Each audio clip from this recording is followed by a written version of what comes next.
Alexis, d'où venait ce sprint? C'est un grand sprint de votre part. Ouais, après je sais que j'ai une bonne pointe de vitesse. Après, souvent ce qui me pose problème c'est le positionnement. Dès qu'on est dans un groupe massif, on va dire que je suis pas le plus à l'aise, ou du moins j'aime pas prendre ce genre de risque. Je suis plus à l'aise quand le profil s'élève un peu. Donc voilà, aujourd'hui on était un petit groupe, donc c'est une configuration différente. J'ai eu aussi Alan Jusson qui a fait un énorme travail pour moi pour me positionner à l'avant et me rassurer. Et du coup après j'ai pu juste on va dire lancer mon sprint. Comme on peut le faire en stage. En stage, ça se passe plutôt bien, mais en compétition, c'est souvent plus compliqué parce qu'il y a énormément de monde et ça frotte beaucoup, comme on dit. Et voilà, c'est souvent des sprints un peu houleux, c'est des grosses batailles. Là, avec Alan, il m'a vraiment soulagé et ça m'a permis de faire une bonne position. Et on sait que pour nous, c'est important dans la chasse à la wildcard pour l'année prochaine. C'était des points qu'on voulait aller chercher et je suis bien content de ramener encore ces points à la maison. Alors, un sprint, il faut avoir la pointe de vitesse, mais il faut avoir aussi la confiance. La confiance, elle est revenue cette année un peu, non?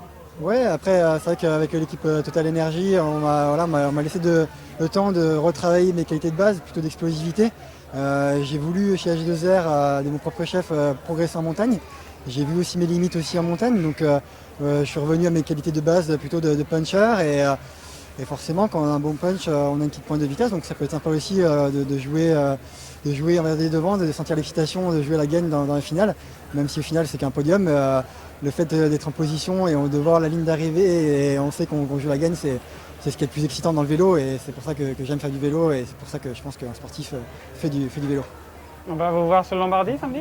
Oui, bien sûr. Après, c'est vrai que là, on a eu une grosse semaine avec Agostini, Emili, Bianocci, Trevale Varisine, aujourd'hui Piémont et samedi le Lombardie. Derrière, on aura Veneto. Donc voilà, c'est malgré tout une semaine qui va être dure. Demain, je sais que j'aurai forcément un peu de fatigue. C'est pas l'idéal d'aborder un monument de 250 km avec un peu de fatigue. Mais pour autant, j'ai accumulé pas mal de fraîcheur cet été, malheureusement lié à ma blessure. Donc voilà, je ferai de mon mieux avec Pierre Latour pour faire le meilleur résultat possible et pourquoi pas ramener encore quelques points ici pour nous assurer la wildcard. Vous sentez que c'est un genre de parcours qui peut vous correspondre? Ça a été changé cette année, Lombardie?